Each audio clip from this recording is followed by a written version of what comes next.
શિહોર નગરપાલિકામાં નિવૃત્ત કર્મચારીઓના ગ્રેજ્યુએટીના મુદ્દે હલ્લાબોલ મચી ગઈ હતી, જેમાં વિપક્ષના નેતા જયરાજસિંહ મોરીની આગેવાનીમાં શાસકો અને તંત્ર સામે હલ્લાબોલ કરીને માંગ કરાઈ હતી.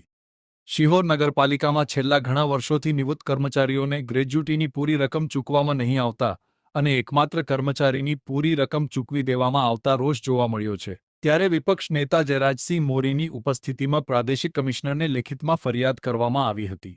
ગ્રેજ્યુટીના મુદ્દે નગરપાલિકાના પ્રમુખ અને ચીફ ઓફિસર જવાબ આપવામાં ઉણા ઉતર્યા હતા. ત્યારે નિવૃત્ત કર્મચારીઓને ગ્રેજ્યુટીની રકમ આપવામાં આવે તેવી માંગ કરી હતી.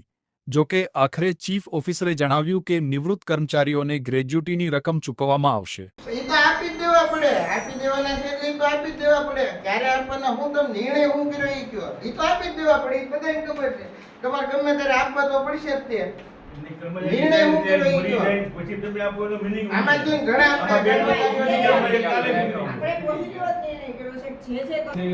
નહીં સાહેબ, અમારી માંગણી એક જ છે, જ્યાં નહીં ત્યાં બધા આપી દો. માંગણી એક છે કે જેમ બે જણાને બહુમતી એ પગાર ઉદ્યોગમાં એટલો ભરાવો છો અને તેમાં કોર્ટ થાય એમ હતી. તેમાં કોર્ટ નહીં, આપણે વાત મુદ્દો ડાયવર્ટ ન કરો. મુદ્દો ડાયવર્ટ નથી. એ કર્મચારી કોઈ નથી. આ રિટાયર કર્મચારી પ્રશ્ન છે.